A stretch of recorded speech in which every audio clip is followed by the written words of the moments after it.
Welcome everyone so much to today's webinar from HealthBegins. I'm Grace Rubenstein. I'm Editorial and Communications Director at HealthBegins. We are so looking forward to sharing this presentation with you today. Our guests, our teams, we've been working alongside the past year or so, watching the incredible work that they're doing, and we just can't wait to hand the mic to them and let them share everything they've learned. So a few notes before we start. First of all, I want to let you know the webinar is being recorded, and we will share that recording with all of you after the webinar is over.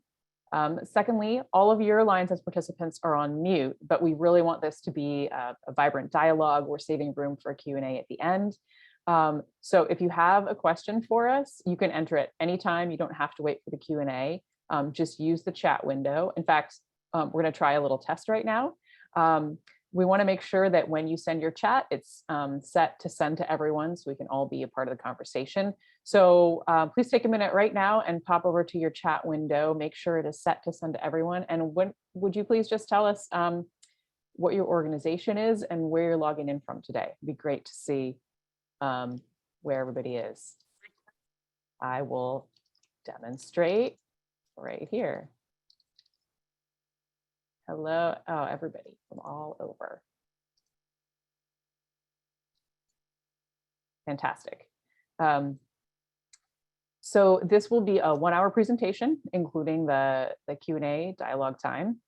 And so without further ado, it's my honor to hand this over to HealthBegins Senior Manager for Upstream Quality Improvement, Sarah Bader, who has been a key coach for all of the teams we're going to hear from today. Sarah. Great. Thanks so much, Grace. And hi, everyone.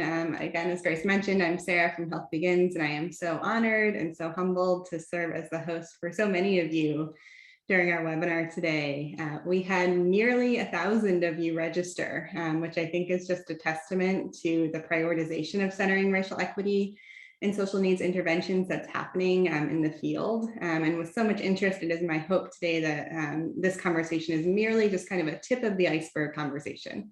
I hope that we'll have a lot of great interaction between you all in chat, and it's great to see all the intros coming in.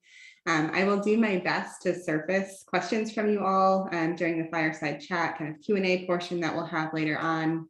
And I just transparently kind of ask you for grace if we're not able to get to all questions. I'm going to do my best to surface everything, but because there's so much interest and so much excitement, please keep the questions coming in and we'll get to as much as we can. So I want to just take a minute to kind of talk about why we're having this conversation. Why are we talking about centering racial equity in social needs interventions today? And why might so many of you have signed up to join us in this conversation? And it's important, as we all know, that institutional leaders, of which you may be one, and if not, I'm sure that you are represented in our audience today, translate an organizational commitment to anti-racism into action across all major initiatives. And this includes social needs interventions. It's also important for healthcare professionals who you might identify as, who want to advance your own values and the quintuple aim: improved outcomes, improved experience, reduce costs, joint work, and now equity as well, to ensure that interventions, including social needs interventions, are explicitly focused on improving equity, including racial equity. I also just want to fully acknowledge that I'm a white woman speaking to you today, and I acknowledge that because I and other white professionals need to be and must be committed to continuous effort and learning to be an ally and leverage our privilege to support the achievement of health and racial equity. And so let's get to it. We have a few key questions that we plan to ask and discuss during today's webinar. Firstly, why is an explicit focus on racial equity essential when designing and implementing solutions to address social needs? How are mission-aligned organizations centering racial equity in their social needs interventions? And what action can your organization take to prioritize equity in your upstream work? And we'll hear from a great panel. Here are our presenters today, and we are so grateful to have them here with us. As Grace mentioned, all of them have participated in HealthBegins training and education offerings, where they've actively worked to center racial equity in social needs interventions, and we present a variety of perspectives. We have a large not-for-profit health system, a public hospital, community coalition, and then the community itself. And so again, thrilled to have them here with us and to share their experiences with you all today.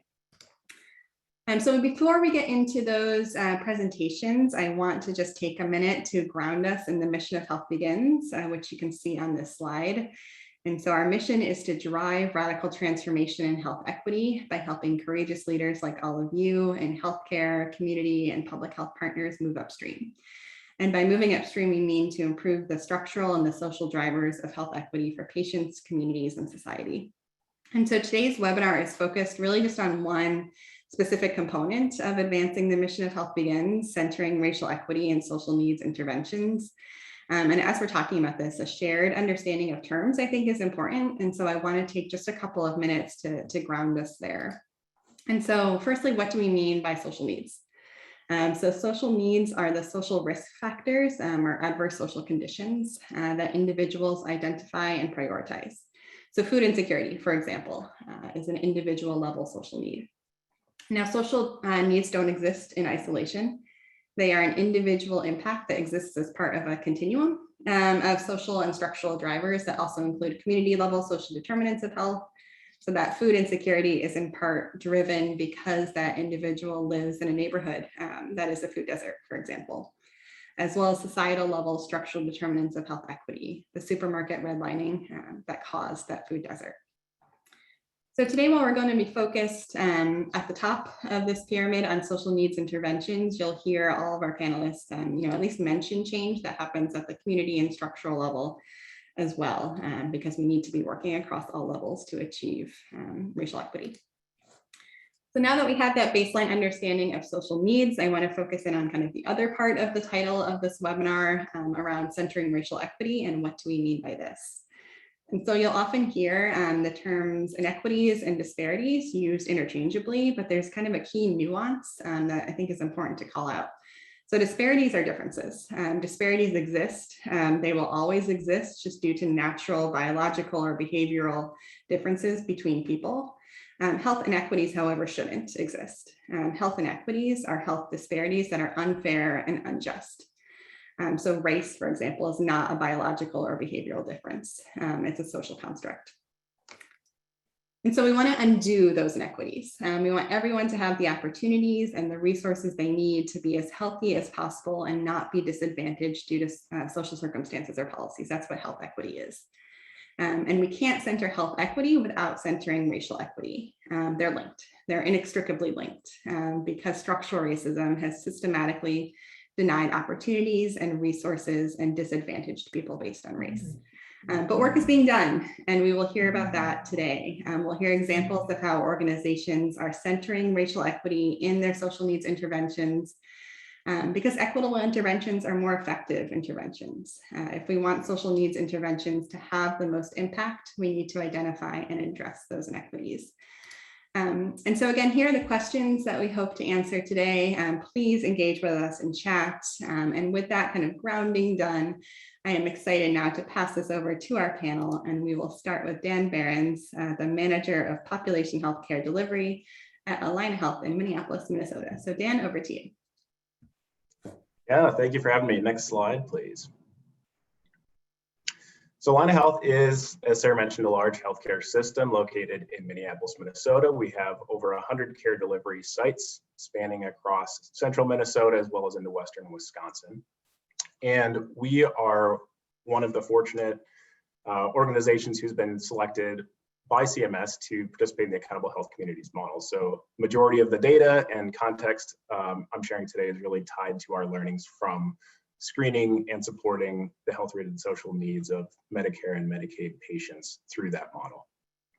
Next slide. If we think back to that first key question that Sarah had mentioned, why is this explicit focus on racial equity essential when we're designing solutions? It's because social needs disproportionately are impacting our BIPOC populations. In our AHC screenings, we offered over 600,000 screenings over the last 4 years. And what we've seen is that 28% of those that are screened have a need, at least one social need. But those needs vary based on the populations being screened. And so in the blue here, you'll see these are our 5 largest equity populations. And our comparison on the far left at 25% would be considered our white, non-Hispanic, US born, English as a first language. And I'll highlight 2 here that American Indians, almost 1 in 2 that are filling out the screening are identifying a need. So very disproportionate impact of these needs based on the populations we're screening. Next slide. And so what do we do about that? And I think as we're looking at Align as a whole, as a large healthcare provider, we have to really align strategically with some of the focus on equity that our organization is committed to. And just highlighting in a specific example here, in which we use the data from our HC screenings to really target how we can make a difference and how we can make improvements. And I think the data shown in the last slide highlights those disparities in the high rates of need. But one thing we also found in our HC screening, that we actually had been offering screenings across all of our screening locations 11% less frequently to patients of color in comparison to that comparison group. So not only are there higher rates of need, but we're also offering that screening less. So we really knew we needed to dig into that. And to start, we really looked at being transparent with our data. Data is pretty non-threatening. It captures attention of many folks. And I think leading with that site level detail around what the disparities were and just looking at offer rate, how many people were given that screening when they walked through the clinic doors. And then really breaking that down into the site level, where do we see the most disparities? How can we track this? How can we highlight this for our staff? No one's intending to offer the screening less frequently, but it's happening. And so what can we learn from that? And we had staff from the model that were going to these sites with more diverse populations to really dig in and start asking staff questions and getting into the details of what could be happening here. As you'd expect, it varied based on site, but I think we had a lot of really good learnings, and I'll highlight those in the next portion. But I think the other thing to call out is that we knew we needed to highlight this at the system level, and so actually brought forward this disparity as a problem and as a key focus area for 2021.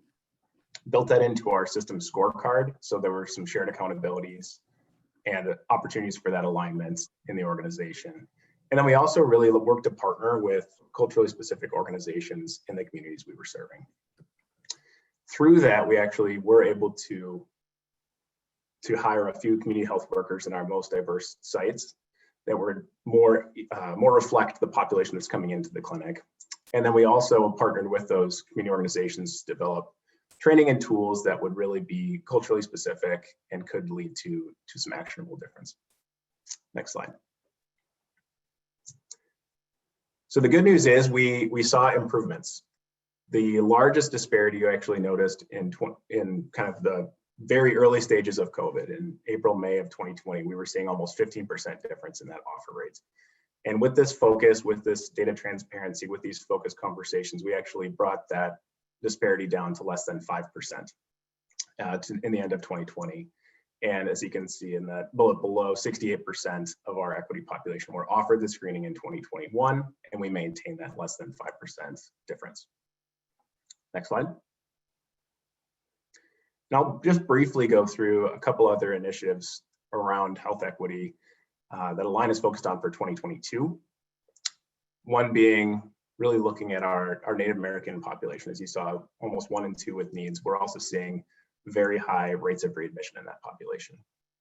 And so focusing on care transitions, on collaboration between community clinics and the hospitals, through shared tactics of those screenings, as well as that community collaboration. We're hoping to improve readmission rates for Native American populations. Secondly, focusing in on colorectal cancer screening rates of African American patients coming into Alina. And once again, using both community collaboration and partnership, as well as health-related social needs to identify what some of those barriers might be to impact the cancer screening rates for the populations to hopefully improve outcomes, not only for these subsets of populations, but to learn something to expand across for better outcomes in the system as a whole. Next slide. And lastly, just, I will not read this word for word, but as I'm showing data from the Accountable Health Communities model, I have to include that the contents provided are solely the responsibility of the authors and do not necessarily represent the official views of HHS. And I thank CMS for the opportunity to learn from this cooperative agreement. Great, thanks so much, Dan. Really kind of great example of how Alina is using a data-driven approach to identify and address those inequities. And so if you have any questions for Dan, please share them in chat.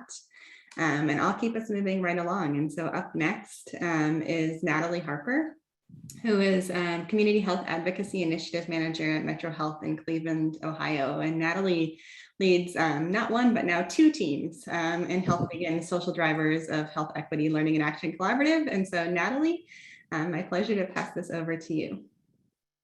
Well, thanks, Sarah, and an honor and a privilege to be here on this webinar. So as you mentioned, I do work for the Institute for Hope here at the Metro Health System, which is our local public hospital system here.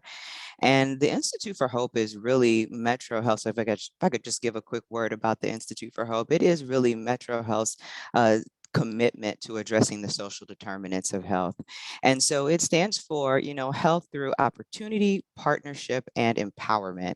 And as we often talk about, there's always a big emphasis on partnership, understanding and realizing that we will impact many and deeply if we utilize our community partners to do so. So that's just a little bit about Institute for Hope. And so we, again, develop and nurture partnerships to make the greatest impact for individuals, neighborhoods, and communities.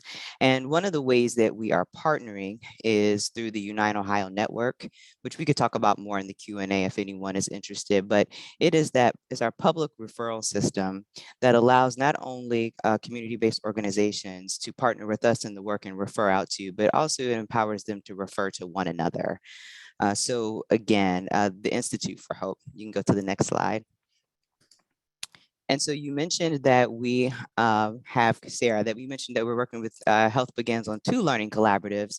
The first one is the voter engagement and empowerment. And that was an opportunity for us to, in a very nonpartisan way, of course, utilize our ambulatory sites throughout our system to register voters. And also to help people understand why voting is a health issue. And so for those who were registered, who stopped by our tables at either our main campus or our site in Ohio City, if they were already registered, we gave them the opportunity to change their registrations, had they moved, understand where their polling places were, et cetera. And then out of that, we want to kind of understand the evaluation part of it. How many of those people who came through our sites, employees and patients, how many of them voted? So it was in line with our National Voter Registration Day, which was in September. And then it was also that particular initiative was surrounded by, we had a local mayoral election here in the fall too. So we had 2 great events that we were able to center this particular initiative on, the pilot project, and look forward to doing more in the coming years with voter engagement and empowerment. And then the other project that I worked on specifically was preventing lead exposure in newborns through intervention during pregnancy.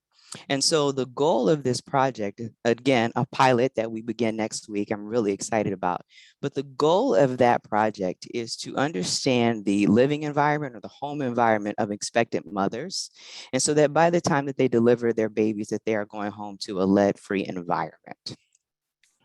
So currently, there is a lot of interest and movement in our city behind preventing lead exposure.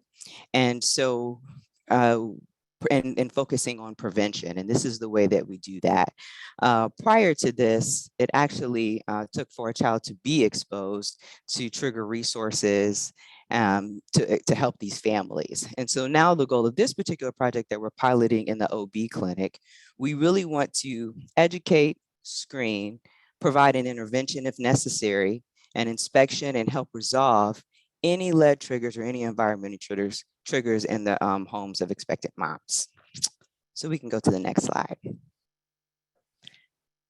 So I won't spend too much time here, but when we talk about centering racial equity, as you can see, particularly in the chart below, you'll see that that Black and white children were tested at pretty similar rates, and others were tested at pretty similar rates as far as their lead screening. But as you can see with the results, they were disproportionately high amongst African American children. And so one of the things we know, and this is just our internal lead data, you will see that the county data, the state data, follows the same pattern. That again, that Black and brown children are disproportionately affected by lead poisoning, especially in the very high rates that are over 10, and that's in micrograms per deciliter. So we can move on to the next slide. And so particular to this project, we wanted to provide some of the project components for our lead screening. And again, it's a pilot program that's taking place in the OB clinic. We wanted to understand how we could provide, again, intervention with the expectant mom. And so the first step of that was we wanted to provide education. And that happens with the first OB nurse visit. Talk a little bit more about some of the exposures, the sources of exposure of lead, like particularly here in Cleveland, one of the biggest source is lead-based paint. But even more specifically, some places in their home, like door jambs and windowsills, et cetera, where children may be getting exposed to lead.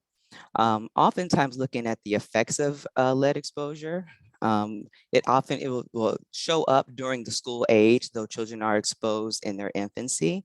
And we find that students are having time, for instance, they have trouble concentrating, logic, learning disabilities, et cetera. And then how that family can prevent exposure. And so one of the things that we wanted to do was screen broadly, right, by two different ways. So we created a 3-question survey to try to understand a little bit more about the environment. And that is Mom, were you ever exposed to lead? Are there other children that were exposed to lead in your home? And was your home built before, the home that you live in, your current residence, built before 1978? The other thing that we wanted to do to understand was actually do a blood draw on the expectant mom to understand if she had lead in her system. And so if it is that one or the other of these things were true, so if she said yes to one of the questions, or if her lead level was elevated above 5, then we're going to be using community health workers to reach out to that mom and to understand a little bit more about her home environment. So the community health worker will be providing a little bit more in-depth education, also perhaps a lead cleaning kit, if that is something that is deemed necessary, but also to really understand a little bit more about that patient's habits in the home environment with an in-depth interview. And so the community health worker then really is such a key part of this project, because that person will help us to determine if that mom is in need of an inspection. And so we have partnered with our local community development corporation to provide those inspections. And it will help the family understand, again, a little bit more about the sources of lead in their home, to identify those sources, whether, again, that could be in a door jamb, a windowsill, it could be, the chipping lead paint on the outside of the home, and then provide a remediation plan. And so that remediation plan could be something as simple as an environmental clean. It really could vary, or be something as serious as perhaps replacing all of the windows in a home. And so we want to make sure that we not only expose the lead in the home, right? Expose it, help them understand what the issue is, but also resolve it.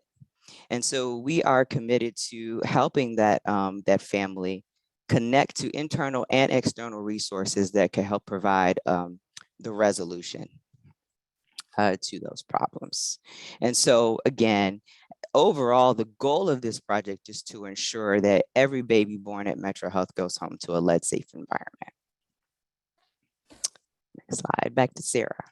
Yeah, thanks, Natalie. Again, just a really great example of a kind of project-based approach to centering racial equity. I do. I see a lot of great exchange happening in chat. It's great to see so many of you participating there. So please keep that coming.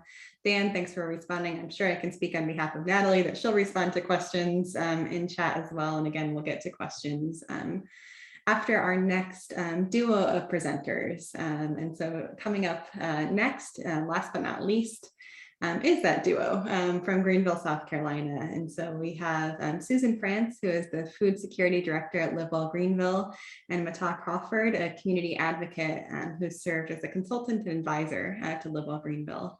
And so Susan, I will pass this over to you to start this off. Thanks, Sarah. Hey, everyone from sunny Greenville, South Carolina. I say that ironically because it's a really rainy day today. Mata and I are here representing Live Well Greenville and the Greenville County Food Security Coalition. Live Well is a coalition of over 250 community partners working to advance equitable access to healthy eating and active living for every Greenville County resident. And our Food Security Coalition, which has been around for about 2 years, grew out of the collective desire to more intentionally stay connected and share resources to ensure that everyone in our county has access to sufficient and nutritious food that aligns with their food preferences.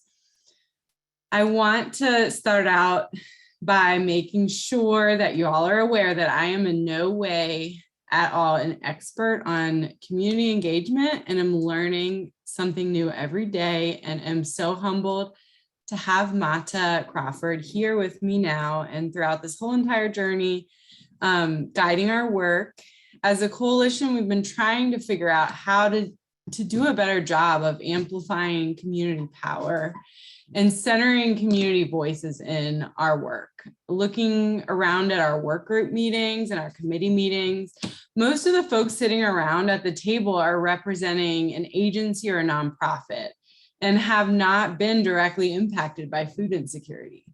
We recognize the need to have those with lived experience with food insecurity at the center of developing the solutions for our community, and we're trying to get there. So as a team, we've used this spectrum of community engagement to examine the work that we're doing. I'm sure several of you are familiar with this, but in the past, our work has lived very much in the inform, consult, and sometimes maybe involve categories.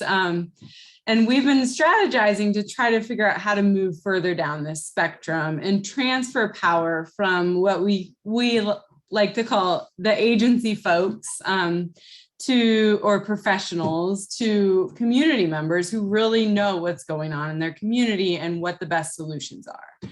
So we developed the idea for what's now known as the Food Equity Action Board. It's a resident advisory board made up of residents from across Greenville County, all who have lived experience with food or housing insecurity. We've been meeting since November, so this is a very new process for us. It's been every other week. We've been developing a list of priorities that the Food Security Coalition as a whole can work to incorporate into our action plans. We definitely did not come up with this idea on our own. We spoke with several communities around the country to learn from their resident food equity advisor programs. Some examples are Pittsburgh, Baltimore, St. Louis, the Chesapeake Food Shed Network, among others. And we took bits and pieces from those programs and worked to modify it to meet the needs of our community. Knowing that this was a new process and we were likely to make mistakes along the way, we reached out to Mata Crawford, who you'll hear from in a moment. She's a trusted community advocate, very grassroots, embedded in her community. Most of the time when I meet with her, she's in the car on her way to helping someone. It's amazing. But so Mata acted as our consultant. She helped us to ensure that the entire process was equitable and inclusive. We wanted to make sure that when we did outreach and recruitment for this advisory board, that we were using non-jargony language, language that would resonate with community members. We wanted to make sure the application process gave us the information that we needed, but was not too intimidating. We give folks the option of applying via phone interview or paper application, depending on preference. And then most importantly, we budgeted to compensate Feve members. The Feve is our acronym for the Food Equity Action Board. We budgeted to compensate Feve members for their time and to help them overcome barriers to participation, such as internet access for virtual meetings or transportation for in-person meetings, childcare, other things like that. We also budgeted to compensate Feve members and other community members for their time beyond the Feve. So if they want to join one of our work groups or continue to lead work in some way, we want to make it possible and help them overcome any barriers and compensate them for the time that they're putting into this work.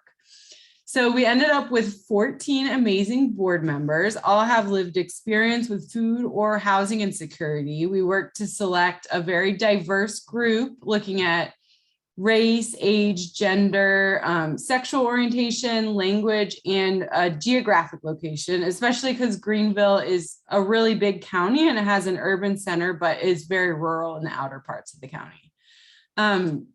The diversity and perspectives and experiences in this group is amazing. It has been in no way a perfect process. We have learned so much along the way and will continue to make tweaks as we continue in this work. But I want to turn it over to Mata Crawford now, who will talk a little bit about what the meetings were like and what were some of the lessons we've learned along the way. Mata not only helped us develop the program, but she also participated as a Feve member. So she has a really unique perspective. So take it away, Mata. Hi, everybody. I thank you so much for allowing me to be part of the Zoom today. It's an honor and a privilege. As Susan has already explained, it has been a process, and I've just been honored. Just as a regular community member, I've been in this community all my life, and I have dealt with food and housing insecurities as a young person. And so this is just what I do because everybody needs help. As you can tell, I am a brown-skinned woman. So that makes me unique in America as far as having a lot of power to change a lot of the things that I see. This Feve group has come together. As Susan has said, members from the LGBTQ community, the BIPOC community, and just people in general that have experienced homelessness or food insecurities. My motto is that we can offer people a lot of things and think that we know what they need. But if you're offering socks and they actually need gloves, then our help is kind of falling by the wayside. So what I focus on in my community is bringing the resources to the people and the people to the resources that they actually need to make sure that our resources are cultural and individually based. This Feve group has been amazing. As Susan said, there are some challenges because we can't all gather together all the time. We come from different places in life, but we have a set of rules that, that say we must respect each other. We must have compassion for each other, be open to new ideas and different ways of doing things, because the old way that we done things, and I'm not going to tell you how old I am, but the old ways that we done things are not always working. We have to come up to the new technology. We have to come up to the new way of doing things. And there are some new and unique challenges now in our society where social injustices and disproportionate things are happening. A lot of my communities in Greenville have been genocided. And so I live in an area where there's the highest population of disadvantaged individuals live because they all have migrated to my community. This group has come together and we have decided to change languages on how we describe people that are homeless or people that are living in hotels. We have came together and changed the language of food deserts And we're, trying to change that language into food apartheid, because that means that the people that are controlling the avenues of how food is delivered, how food is placed in our communities is controlled by other people besides ourselves. A desert means that nothing would ever grow there. It was never built to grow there. But we live here, and we need our food. We recognize that food should be just a human necessity and right. We can't live without food.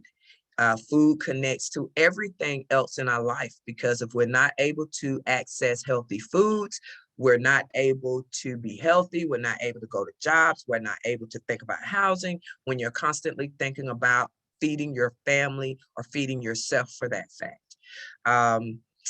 We also recognize that it has been a move forward to make sure that this group has been inclusive, to really make an impact on those that are in need. Because, as I said again, the people in need are the ones that have the voices. We sit in high places and organizations and government, the local, state, and federal government. Some of those people, they have all the right answers, they have all the checks, and they have all the decisions to make, but they don't have the lived experiences. And it looks a little different on paper than it does when you're living it every day. So the health disparities are, are top on our list, as because food is directly connected to how healthy a person is and how well they can perform in their everyday lives. I've had the pleasure of meeting some unique individuals, and all these individuals in some shape, form, or fashion also serve in the community in their own way. They're not large organizations, but they're boots on the ground. I call them door knockers, because we don't only go in the street and say, hey, here we are, we have this, but we actually go out and knock on people's doors, all the way from knocking on people's doors that are in need of food, all the way to knocking on people's doors that control the food. So this group was built to be able to mobilize enough people with different life experiences from different communities to come together to learn to change legislation, to give the people that are in need the power that they need to be able to change rules, regulations, and laws. One of the biggest things that we're working on right now is that in the state of South Carolina is the only state in the United States that banned ex-drug felons from receiving food stamps, SNAP benefits, the EBT, to be able to eat. So if you're coming straight out of jail and you do not have food or access to food, and you can't even get an EBT card to suffice, then usually you return back to crime. That is not saying that you have paid your debt to society, and we support you. So we feel that building trust in the community in familiar environments is important as building relationships with state and federal and local government and the decision makers, because we do have to come together in middle ground so that we can reduce cost, to reach the people that are needed reaching, to be culturally sensitive, and to get people what they need instead of what we feel like they may need. That is what is the center of our group. So I thank you all so much for your time and your space and your platform. And thank you. And I'll turn it back over to Sarah. Yeah, thanks so much, Mata. And I see kind of just all of the expressions of gratitude and thanks in the chat for what you just shared. And I want to acknowledge that I used the term food desert earlier in this webinar, and really appreciate the point that you made about, the language of desert, not meaning that nothing can grow there, and that's not true and not what we're striving for. And so, I'm going to make a change. Language matters. And so really appreciate you making that point. And I can see from the chat that others have acknowledged that as well. So thank you for being here with us and bringing your perspective. And thank you to all of our panelists for the work that you're doing, the on the ground work that you're doing to center racial equity in addressing social needs. And so we're going to go now into our fireside chat portion of this webinar. And so thank you for the questions that have come through in chat so far. Please keep those coming. We really want this to be a conversation between all of us, not just those of us on the panel. So send questions in, and as those are coming, I want to just kind of summarize some of the tips that we heard both from all of you, and kind of build on those with some of what we've heard across Health Begins training and education work around, how can we center racial equity and social needs interventions. And so a couple of, not all-inclusive tips on this slide. Firstly, collecting and stratifying social needs data to identify and document health inequities. And Dan and Natalie's presentation, did a great job of kind of speaking to the data and what is the data telling us, and how can we disaggregate, not only outcomes or performance measures, but also social needs data by race, ethnicity, and language to identify what inequities exist and inform how we can address them. Building staff capacity to identify social and structural root causes, and how can we bring about an equity-focused mindset among your staff. And that's something I'd love to get kind of the panelists and those of you in chats thoughts on. Define and focus on place, a place-based approach, and then set goals with an explicit focus on racial equity. If we don't name it, it won't happen. And then I think both Susan and Mata did a great job of kind of illustrating the point of listening and learning first in order to earn trust with communities that you're seeking to better serve, and also listen and learn, within your own organizations to build, that organizational understanding and commitment to anti-racism. And then lastly, and again, but not final, engage in continuous learning and improvement. The learning process is never over. Collaborate with peers and work to improve. And so I'd ask our panelists, if this kind of accurately captures some of the important points you shared, and would encourage those of you listening as well to add things that you found to be helpful in centering racial equity in chat for us. And so why don't I start? We'll start with Dan, since we haven't heard from you in a little while. Dan, does this kind of capture some of the important points as you see them? And then we'll go around our panel just to touch on this quickly. Definitely, and I think, there's so much to dig into on each of these 5 key pillars, but a great starting point, and I think excited to chat more about what we've done, and I think what everyone else in this panel's done around those 5 things. Okay, and Natalie? I think what resonates with me the most, and you kind of touched on this, was identifying the data. I think in our particular case, specifically with lead exposure, that it was very obvious of the disproportionate impact that it was having. And I think it also mentions here, build staff capacity to identify social and structural root causes. And we were able to do that by partnering with community-based organizations largely to address some of these issues, which I know we'll get into more detail about, but I would say those are the 2 that of all the 5 that are being very true that really resonated with our projects. Great, thanks, Natalie. And Susan, and then Mata. Sorry, muted. I think what resonated most with me is definitely the engage in continuous learning and improvement. It is definitely a learning journey, and we're constantly making mistakes, learning from them, acknowledging that we did it wrong and trying to figure out how to do it better and be better. Yeah, I appreciate you saying that so much, right? I think there's an expectation of, being perfect and getting everything right. And that's just not what happens in reality. And so how do we learn from that and work to do better? I think that's great. And Mata, anything that resonates particularly with you? Anything missing? I agree. I agree with Susan. We have to continue to learn, because our present knowledge is not always keeping up with our present challenges. Okay, so let's get kind of more into conversation here. And so again, we have our questions that we kind of anchored this conversation in. I'm going to go back to our panelists with the question I've kind of highlighted in bold at the bottom around what action would you recommend a healthcare organization take to prioritize racial equity and social needs interventions? And why don't we go kind of back the way we came? So Dan, I'll start with you first again, if that's okay. Definitely.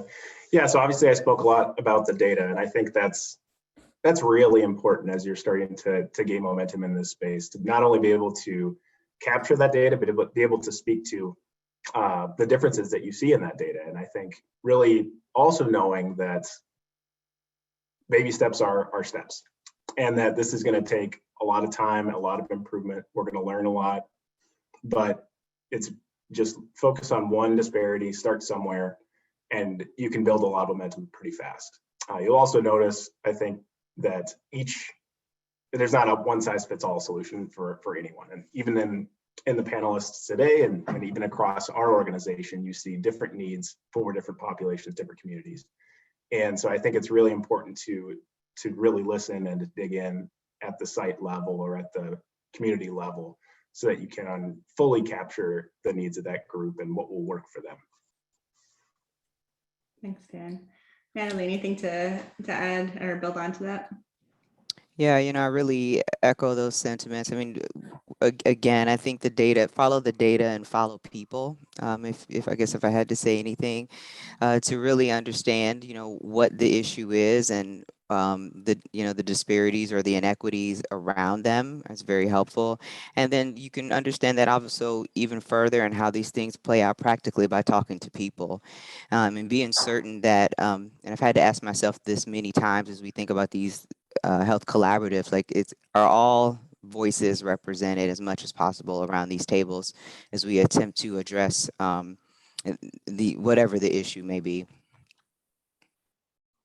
Great, thanks, Natalie. And Susan.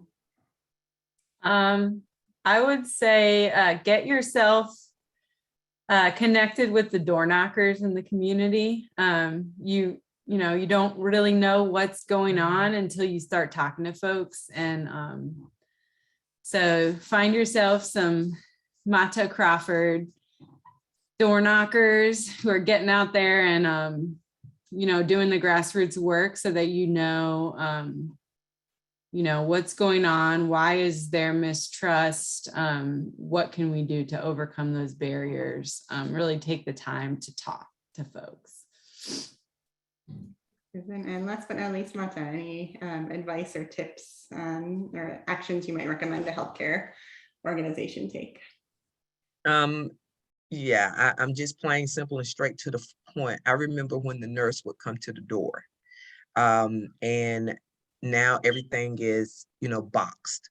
I know that it's a challenge, but I did see it happen during the COVID, where the immunization trucks would pull up in our community, and more people were responsive to getting immunizations and testing. And that really worked well in locations where there was no access, where the transportation was a challenge. So getting into the community, meeting the people face to face, building those individual relationships. I don't have a relationship with everybody that I serve, but I have enough relationships, personal relationships with people that I serve, that if there's someone that they know, they'll say, hey, you need to call Mata, and Mata tell you who else to go to. And so building those relationships, health, be located where the people are that need it the most. That's the biggest issue in our community, is access to the healthcare. Thanks to all of you. I want to go into kind of some of the conversations that are happening in chat. And one theme that I see that I'll kind of pose and then expand upon, there have been a couple of questions around sustaining funding for community health workers beyond just one project or program, but I think that also applies. There's a question of sustainability kind of more broadly as well. And how do we sustain, beyond just kind of the grant or the project that's in front of us. And so would open that up to any panelist who would like to tackle that one.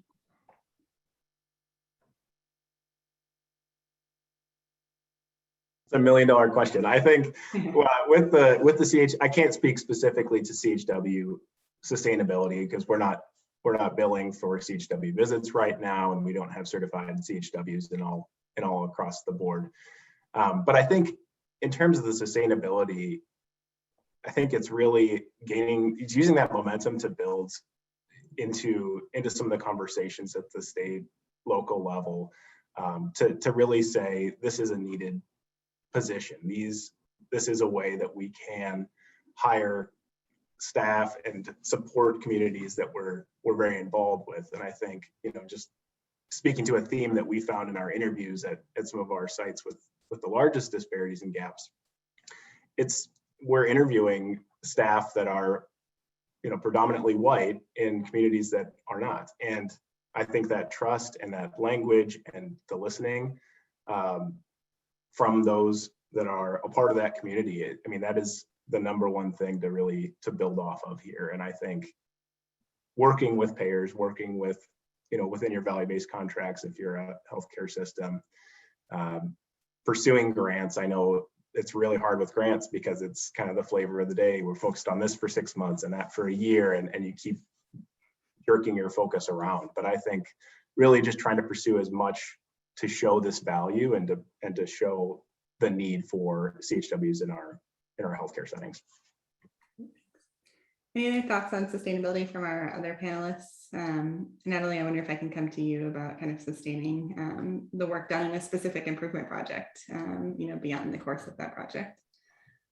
Yeah, so well, I think as far as the particular community health worker position that we will be using, that particular person was funded by a donor, not a private donor, but a corporate donor. And so that particular community health worker works on a variety of different projects related to lead. This is just one of them. And so I truly believe that the sustainability of that position is in place and will be key, because she will be working, community health workers, we use a variety of them throughout the system, and they are so key to working directly with the patients to resolve their issues. So I think that's what I would say about that. Thanks, Natalie. Another question that I saw come through and is around kind of, I think, internal kind of buy-in, and how do we elevate, social needs data to our system level scorecards. And so maybe, again, this is a question for our health system presenters, although Susan Mata, any advice you have as well, but curious how you've operationalized that, kind of how you brought social needs data up to the system level.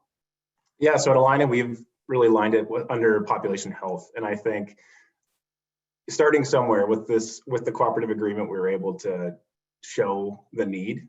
And we were able, I think, also to have staff across, these 100 locations serving urban, suburban, and rural areas, seeing high rates of need among every single clinic. And so I think when we are able to show the data, show the needs, you're able to see staff that are experiencing how screening for and supporting social needs can make a difference. And they have that shared experience and can really build off of it. I think that's when we got the most buy-in, and you can share stories, you can make videos with success stories, but I think until individuals are actually seeing the impact that they can have on a life, it's really not going to resonate quite as well. So we were very, very fortunate to have support from the very top floor organization, and I think knowing that accountability is a big part of this, built it into our leadership goals, into our system scorecard, to ensure that it has the visibility it needs to continue to be a focus. Great, thanks. And I appreciate, Dan, you kind of mentioning the accountability piece, and I'm sure there's a kind of a transparency piece that comes along with that. We had a question come in from Jen Lewis Walden that I want to ask of the Greenville team. Are there tests happening in the Greenville effort to center decision-making and ownership around resources, funding, and data assets with residents going beyond an advisory role? I'm glad I saw that question, but I was trying to type it into the chat and I was like, there's no way I can answer it in the chat. Thank you for that question. That is definitely kind of phase 2 of what we're working on right now. So it's very much the intention that the members of the Food Equity Action Board stay engaged in our work groups, and we're working through strategies to make those work groups more inclusive and center the voices of the residents in kind of the leadership roles in those work groups, and making sure that the power is shared. We're working with Furman University, the Institute for the Advancement of Community Health, to do an evaluation process with the board members to ensure that, along every step of the way, we're achieving that goal of transferring power in the decision-making processes. And it's definitely, like I've already said, it's a learning process, and we're probably not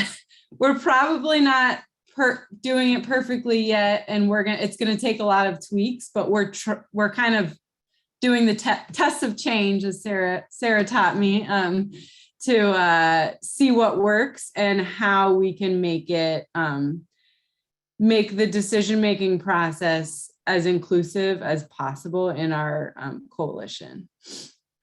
Thanks, Susan. And Mata, I don't know if you have anything you want to add to that. Great. I think we have time for one or two more questions. I'm going to squeeze a last one in for Natalie here. Natalie, can you share a little bit about how to make sure you have all of the stakeholders at the table when you start planning interventions? I know this is something you gave a lot of thought to in the setup of your project. Yeah, and I think, and I realized just how important that was, or that is, along the way, as I was learning about lead, which was really new to me. So I definitely had to learn a lot about the topic. And then this project is taking place in the OB clinic. I'm not a clinician, so it was very important that we had the physicians, the nurses, and then also our social worker and community health worker around the table in the design of this project once we really understood the goal of the project and understood the issue. The CDC, our local community development corporation, and our medical legal partnership representatives, folks who are in the community and working on the project from that aspect. And then I would also say our EPIC team. Well, it's important that we can evaluate and report properly. So to have had someone around the table who could help build these reports in a way that they were functional and accessible to us. And then, so when you think about that, and then again, the lead prevention and lead exposure prevention is something that is huge in our city, and there's a lot of movement and momentum around it. And so the Lead Safe Coalition that exists here in Cleveland, having a landlord-tenant representative who works on the relationships between landlords and tenants, for instance, around the table has been really great.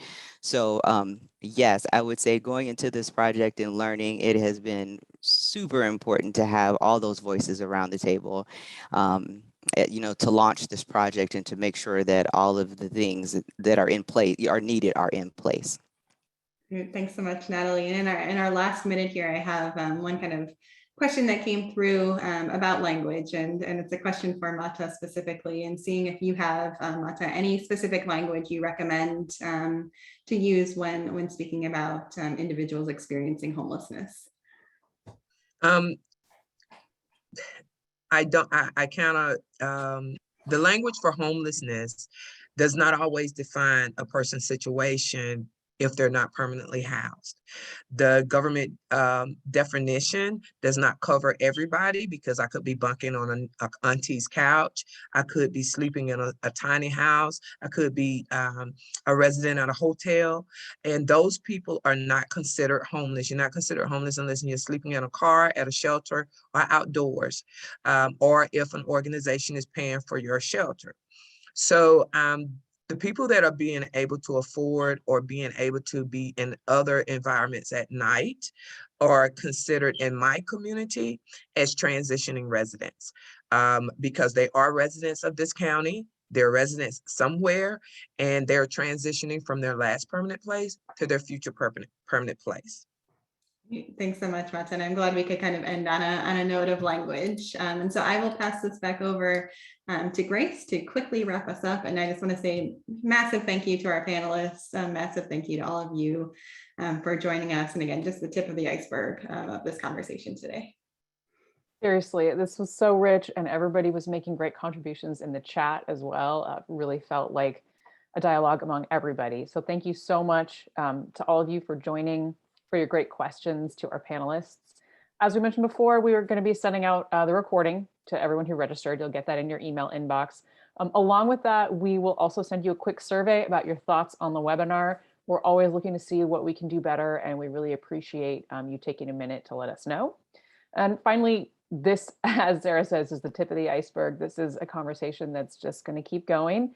So we really want to continue that. We can do that on Twitter and LinkedIn and in webinars to come. So thanks so much, and we'll see you on the next one.